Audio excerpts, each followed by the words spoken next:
Hello viewers, welcome back to this channel English Web Academy. आज हम grammatical error के set 4 करेंगे। अब तक हम लोगों ने 3 सेट कर लिए हैं। सभी सेट में 15 क्वेश्चंस अवेलेबल रहते हैं। 15-15 क्वेश्चंस के सेट कर चुके हैं और काफ़ी इम्पोर्टेंट है किसी भी कॉम्पिटिटिव एग्जाम के लिए। यह एग्जाम ओरिएंटेड ही सभी जितने सारे हैं, ये कॉमन एरर्स, ग्रामेटिकल एरर्स, ये सब हैं। तो यदि आप किसी भी कॉम्पिटिटिव एग्जाम की प्रिपरेशन कर रहे हो, like SSC, CGL, CHSL, CPO, stenographer, MTS, CDS, India air force navy, जिसमें इंग्लिश सेक्शन से क्वेश्चन पूछा जाता है, और वो भी इंग्लिश में जो हर एक एग्जाम में ग्रामर सेक्शन से क्वेश्चन पूछा जाता है वोकैबुलरी के बाद। तो यदि आप कॉमन एरर की प्रैक्टिस करते हैं तो कॉमन एरर से ग्रामर के सभी रूल्स जो कि एग्जाम में पूछे जाते हैं वो यहाँ से क्लियर हो जाएगा। तो यदि हमारे इस चैनल इंग्लिश वेब एकेडमी पे न्यू है तो चैनल को जरूर सब्सक्राइब कर लें।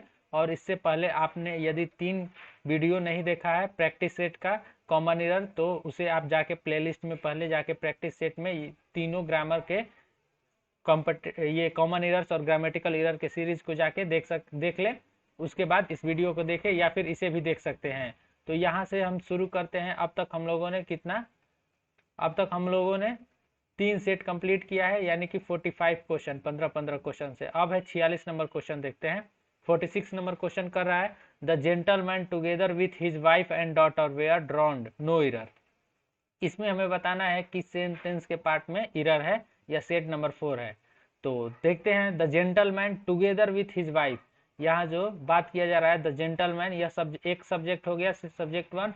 With his wife, together with his wife, यह उसकी वाइफ सब्जेक्ट 2 हो गया। लेकिन टुगेदर विथ के साथ जब भी जुटेगा तो वर्ब किसके साथ यूज किया जाएगा? पहले सब्जेक्ट के अनुसार। तो पहला सब्जेक्ट क्या है? यह है सिंगुलर वर्ब। तो इसके साथ जो यहाँ पे वर्ब का यूज किया जाएगा है, वेयर ड्रॉन्ड है, वहां पे वाज ड्रॉन का प्रयोग किया जाएगा, यानी कि डूब गए, तब जाके सेंटेंस करेक्ट होगा। इस प्रकार ऑप्शन 4 में, पार्ट 4 में एरर था। नेक्स्ट क्वेश्चन 46 नंबर क्वेश्चन को देखें। 46 नंबर क्वेश्चन में कहाँ एरर है ये हमें बताना है। The smuggler yielded for the temptation and fell into the police trap, no error। इसमें हमें कहाँ पे एरर है यह बताना है। तो सेंटेंस को ध्यान से देखें तो एक वर्ड है येल्ड के साथ आप हमेशा इसे रट लेंगे कि येल्ड के साथ जब भी यूज किया जाएगा तो येल्ड +2 का यूज किया जाता है, यानी कि इसको देने के सेंस में यूज किया जाता है। और यहाँ पे येल्ड के साथ कौन सा प्रीपोजिशन यूज किया गया है? फॉर, जो कि गलत है। येल्ड के साथ कौन सा प्रीपोजिशन यूज होगा? हमेशा। तो येल्ड के साथ हमेशा टू का प्रीपोजिशन का यूज किया जाता है। बढ़ते हैं नेक्स्ट क्वेश्चन की तरफ। नेक्स्ट क्वेश्चन है 48 number question. The girl said that she preferred the blue gown होगा, sorry, gown than the black one, यानी कि द गर्ल सेड, गर्ल कहती है। सेंटेंस किस में है? तो पास्ट फॉर्म में सेंटेंस है, ये तो सही है। यहाँ भी पास्ट फॉर्म में है तो सेंटेंस बिल्कुल करेक्ट है। अब हमें एरर बताना है। तो एक पिछले जो सेट था उसमें भी इस प्रकार से एक क्वेश्चन आया था प्रेफर के साथ। तो जब भी किसी सेंटेंस में प्रेफर देखेंगे और कॉमन एरर पूछा गया तो इसके साथ हम यूज प्रीपोजिशन को देखते हैं। तो इसके साथ प्रेफर यानी कंपैरिजन दर्शाता है। तो यहाँ से सेंटेंस देखे तो द गर्ल सेड, यानी लड़की कहती है, दैट सी प्रेफर्ड, वह चाहती है, the blue gown than the black one, यानी ब्लैक से ज्यादा वह ब्लू ग्राउंड को पसंद करती है। गाउन जो कि लड़कियों के पहनने का ड्रेस होता है। तो प्रेफर के साथ हमेशा देन का यूज नहीं, कभी भी देन का यूज नहीं किया जा सकता। कंपेरिजन दर्शा रहा है कि वह ब्लू ग्राउंड को ज्यादा पसंद करती है, किसकी अपेक्षा? तो ब्लैक की अपेक्षा। लेकिन इसके साथ प्रेफर के साथ हमेशा हम टू का यूज करेंगे। ये बात आप ध्यान में रखेंगे। जब भी प्रेफर्ड का यूज किया जाएगा तो प्रेफर +2, और इसके साथ जब भी एग्जाम में पूछा जाता है तो यही देन लगाकर एग्जाम में पूछा जाता है, जो कि गलत होता है। प्रेफर के साथ किसका यूज करेंगे हमेशा? तो प्रेफर के साथ हमेशा टू का यूज करेंगे, तब जाके सेंटेंस करेक्ट होगा। नेक्स्ट क्वेश्चन की तरफ बढ़ते हैं। 49 नंबर क्वेश्चन है, India is one of the leading film producing country in the world. तो इस सेंटेंस में एरर कहाँ है? तो जब भी इस प्रकार का सेंटेंस पूछा जाए और वन ऑफ द का यूज किया गया रहेगा, यह ध्यान में रख लें। जब भी वन ऑफ द उसके बाद कोई नाउन का यूज किया गया रहेगा या फिर कुछ भी, तो हमेशा इस सेंटेंस को देखेंगे कि वन ऑफ द के बाद हमेशा जो यूज किया जाता है वो प्लूरल फॉर्म में होना चाहिए। यह पहले देखा जाता है और यही हमेशा एरर में भी पूछा जाता है। तो यहाँ one of the leading film producing country दिया है, यह सिंगुलर दिया है। तो यहाँ सिंगुलर ना होकर क्या होगा? कंट्रीज होगा, तब जाके सेंटेंस करेक्ट होगा, क्योंकि यहाँ वन ऑफ द के बाद जब भी यूज किया जाएगा तो प्लूरल, जब भी, यह लिख लीजिए, जब भी यूज किया जाएगा तो प्लूरल ही यूज किया जाएगा। यहाँ कंट्री का यूज गलत है, कंट्रीज का यूज किया जाएगा तब जाके करेक्ट सेंटेंस होगा। अब बढ़ते हैं नेक्स्ट क्वेश्चन की तरफ। नेक्स्ट क्वेश्चन है 51 नंबर क्वेश्चन। 51 नंबर क्वेश्चन कहता है hardly had I left the house then it began to rain no error. इसमें हमें एरर बताना है, कहाँ पे एरर है। तो जब भी सेंटेंस हार्डली आ जाए, किसी भी सेंटेंस हार्डली, हार्डली या फिर स्कार्सली, हार्डली स्कार्सली यानी कि शायद ही होता है, यह खुद ही एक निगेटिव वर्ड है, तो यह भी एकदम फ्रिक्वेंटली आस्क्ड यानी हमेशा पूछा जाता है। हार्डली स्कार्डली आ जाए तो इसके कंपैरिजन में जो यूज किया जाता है वो व्हेन का यूज किया जाता है, तो यहाँ पे देन का यूज किया गया है। सेंटेंस को पढ़ ले एक बार पूरी तरह से। Hardly had I left the house माने शायद ही वह घर को छोड़ा था जब इट बिगेन टू रेन, तो वर्षा होने लगी। तो यहाँ देन का यूज नहीं करेंगे, हम व्हेन का यूज करेंगे। यह हमेशा पूछे, जब भी हार्डली या स्कार्सली से सेंटेंस शुरू होगा तो उस सेंटेंस के उस पार्ट में जाएंगे जहाँ पे कि व्हेन या देन का यूज किया गया रहेगा, तो वहाँ पे हम व्हेन का यूज करेंगे। यदि व्हेन का यूज किया गया है तो सेंटेंस सही है, यदि देन का यूज किया गया है तो गलत है, वहाँ पे व्हेन का यूज किया जाएगा, तब जाके सेंटेंस करेक्ट होगा। नेक्स्ट सेंटेंस की तरफ बढ़ते हैं। 51 नंबर 51 नंबर सेंटेंस कर रहा है the unreasonable behaviour of his daughter. Unreasonable यानी कि मैत्रीपूर्ण नहीं, जिसका व्यवहार काफी बेकार हो। Of his daughter was thoroughly upset mister Gupta. इस सेंटेंस में हमें एरर बताना है कि इस सेंटेंस में किस पार्ट में एरर है, कहाँ पे एरर है।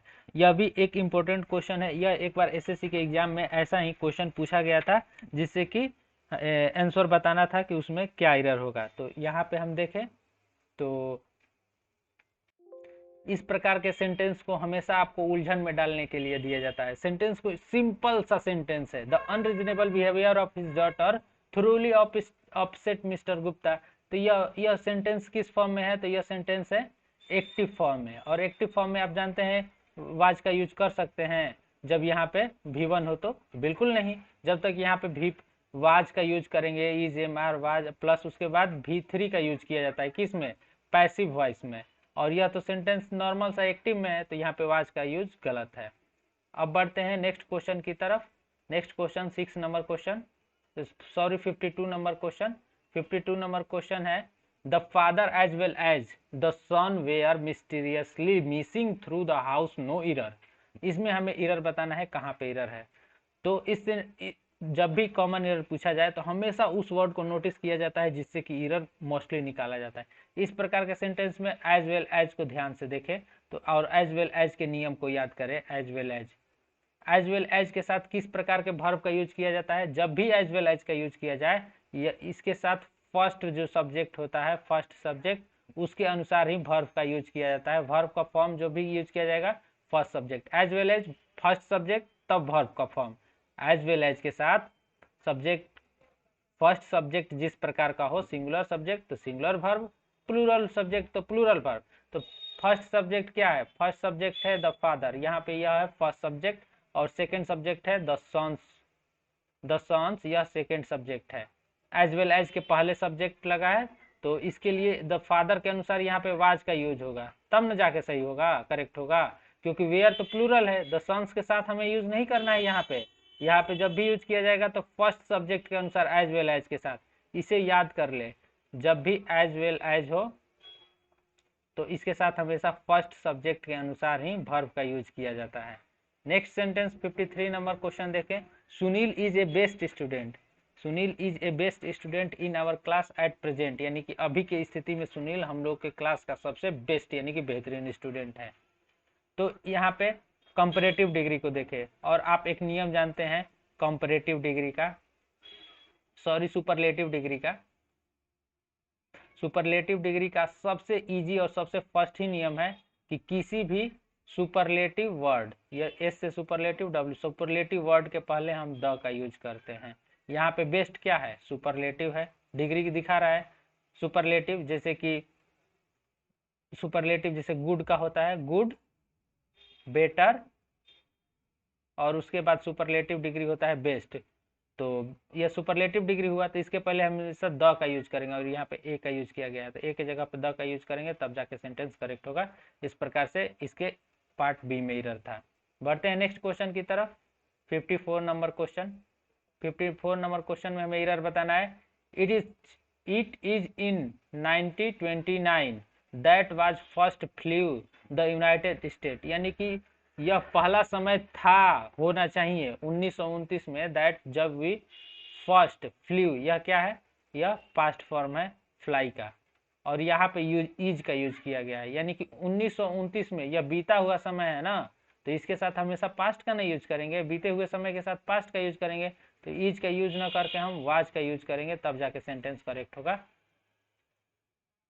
तो इस प्रकार से इसके ऑप्शन ए में ही रहा था, इट वाज इन 2019, यानी कि जब 1929 का समय था, तो यहाँ पे हम वाज का यूज करेंगे। नेक्स्ट क्वेश्चन देखें 55 number. Our country need a number of people self sacrificing and devoted political leaders no error. इसमें एरर बताना है, तो सेंटेंस को शुरू से पढ़ना शुरू करते हैं। कॉमन एरर में सबसे पहले सेंटेंस के सब्जेक्ट को देखे, उसके साथ यूज किए गए वर्ब को देखे, उसके बाद ही कुछ चीजें को देखा जाता है। सब्जेक्ट देखे क्या है, आवर कंट्री। सब्जेक्ट क्या है, आवर कंट्री। किस प्रकार का सब्जेक्ट है भाई, तो यह है सिंगुलर सब्जेक्ट, सिंगुलर सब्जेक्ट, क्योंकि आवर कंट्री, हमारा देश एक ही देश हो सकता है ना। सिंगुलर सब्जेक्ट के साथ किस प्रकार का वर्ब का यूज होगा, सिंगुलर वर्ब, और यहाँ यूज किया गया है प्लूरल वर्ब। आप जानते हैं किसी भी वर्ब को सिंगुलर बनाने के लिए उसमें एस या फिर ईएस जोड़ा जाता है, और प्लूरल बनाने के लिए उसको प्रेजेंट स्थिति में ही छोड़ दिया जाता है। तो इसको सिंगुलर बनाने, ये वर्ब का फॉर्म कोई भी होता है वो ऑटोमेटिकली प्लूरल फॉर्म में होता है, तो एस ई एस में बदलने के लिए हमें इसे तो सिंगुलर में बदलने के लिए एस का यूज कर देंगे, नीड्स करेंगे, तब जाके singular form. Our country needs, यानी कि हमारे देश को जरूरत है a number of self sacrificing and devoted political leaders, यानी कि एक अच्छे खासे नेता की जरूरत है हमारे देश को। तो इस प्रकार से ऑप्शन ए में ही एरर था। बढ़ते हैं नेक्स्ट क्वेश्चन की तरफ। नेक्स्ट क्वेश्चन है 56 नंबर। 56 नंबर क्वेश्चन में हमें एरर बताना है। Instead of his busy and hard life he still retains freshness and robustness, यानी कि क्या कह रहा है, इन स्टीड ऑफ, अर्थ को देखे, his busy and hard life, यानी कि अपने व्यस्त और कठिन भरे लाइफ के बावजूद ही still retains freshness and robustness, यानी कि उसके बावजूद भी वह खुद को फ्रेश या फिर ताकतवर रखता है, यानी कि बावजूद दिखा रहा है, यह कारण बता रहा है, इसका कारण बता रहा है इन स्टीड ऑफ। और इन स्टीड ऑफ का मतलब आप सभी जानते हैं, इन स्टीड ऑफ के मतलब क्या होता है, इन स्टीड ऑफ के बदले हम यहाँ पे इन स्पाइट ऑफ का यूज करेंगे। इन स्पाइट ऑफ का बताते हैं क्यों। इन स्पाइट ऑफ का मतलब होता है, इन स्टीड ऑफ का मतलब होता है के बदले में, इसका मतलब होता है के बदले में, लेकिन इन स्पाइट ऑफ का मतलब होता है के बावजूद। तो अब आपको खुद यहाँ पे अर्थ निकालना है, यानी कि his busy and hard life, यानी बिजी लाइफ और हार्ड लाइफ के बदले में वह खुद को फ्रेश रखता है, नहीं उसके बावजूद भी। तो इस प्रकार से ऑप्शन ए में ही एरर है। नेक्स्ट है 57 number. The issues are complex and has been affected by other factors, no error. तो कॉमन एरर का अभी हमने बताया कि सबसे पहले सब्जेक्ट को देखिए, सब्जेक्ट कैसा है, तो द इश्यूज, एस या एस लगा है, कैसा सब्जेक्ट है, तो यह सब्जेक्ट है प्लूरल सब्जेक्ट, फॉर्म कैसा है, प्लूरल। इसके साथ यूज किया गया वर्ब कैसा है, वह भी प्लूरल है, यहाँ तक तो सही है। अब देखें कॉम्प्लेक्स एंड, यहाँ पे हैज बीन का यूज किया गया, यह किसके लिए आया है, यह इसी सब्जेक्ट के लिए तो आया है ना, और यह सब्जेक्ट कैसा है, प्लूरल, तो यहाँ पे हैज कौन सा है, सिंगुलर, तो इसके साथ हम हैव का यूज करेंगे। क्यों, क्योंकि आप जानते हैं हैज सिंगुलर के साथ यूज किया जाता है और हैव प्लूरल के साथ यूज किया जाता है, तो इसलिए हैव का यूज करें, जबकि जब पहला सब्जेक्ट ही या प्लूरल हो तो यहाँ पे ही एरर था, ऑप्शन सी नंबर में। बढ़ते हैं नेक्स्ट क्वेश्चन की तरफ। नेक्स्ट क्वेश्चन देखते हैं 58 number question. He had looked upon me level-eyed for a few moments because he spoke। कह रहा है he had looked upon me, यानी कि मुझे एक टकटकी निगाहों से देखा, लेवल आई यानी आंख मिलाकर, फॉर ए मोमेंट्स कुछ समय के लिए, बिफोर ही स्पोक बोलने से पहले, यानी कि बोलने से पहले उसने मेरी आंखों में आंखें डाल के देखा। तो आप जानते हैं लुक अपॉन का मतलब जब भी आंखों में आंखें डाल के यूज किया जाए तो लुक्ड एट का प्रयोग किया जाए, लुक एट का यूज किया जाता है और इसका पास्ट फॉर्म हो जाएगा लुक्ड एट। तो यहाँ पे अपॉन का यूज न करके हम किसका यूज करेंगे, लुक्ड एट का यूज करेंगे, यानी कि एक टक देखना किसी को। नेक्स्ट है 59 number question, the bus was hired by the ladies for its picnic.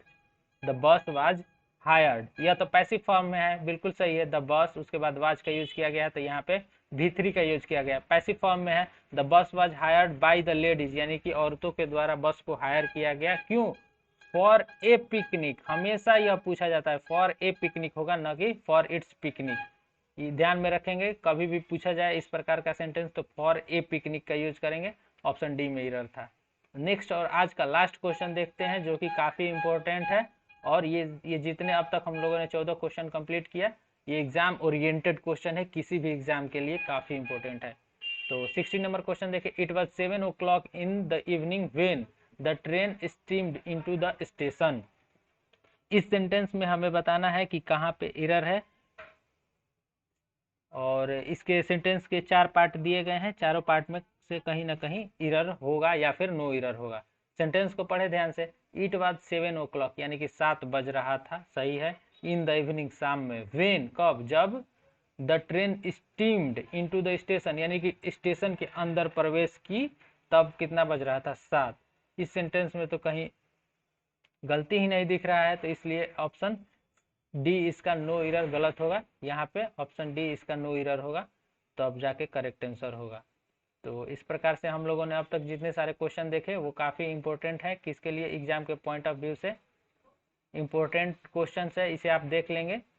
और आपको ये वीडियो कैसा लगा हमें ज़रूर बताएं। हमारे डेली द हिंदू एडिटोरियल के वोकैबुलरी हम इस चैनल पे अपलोड करते हैं, आपको अच्छा लगे तो ज़रूर इसे ज्वाइन करें। Telegram channel editorial vocabs, link description box में दिया गया है, या फिर हमारे वेबसाइट को जरूर विजिट करें। Daily the Hindu editorial vocabulary, इसके साथ हर एक वर्ड के साथ हिंदी मीनिंग रहता है, साइनोनिम्स भी रहता है, और उसके कुछ इडियम्स एंड फ्रेजेस भी रहते हैं, जैसे देखें यहाँ पे ये जो हाईलाइट में कर रहा हूँ। तो ये सब इंपॉर्टेंट वर्ड्स है, किसी भी एग्जाम के लिए प्रिपरेशन के लिए बेस्ट मेथड है। तो ये था आज का सेशन, और ये कैसा लगा हमें ज़रूर बताएं। फिर मिलते हैं नेक्स्ट वीडियो में, तब तक के लिए धन्यवाद।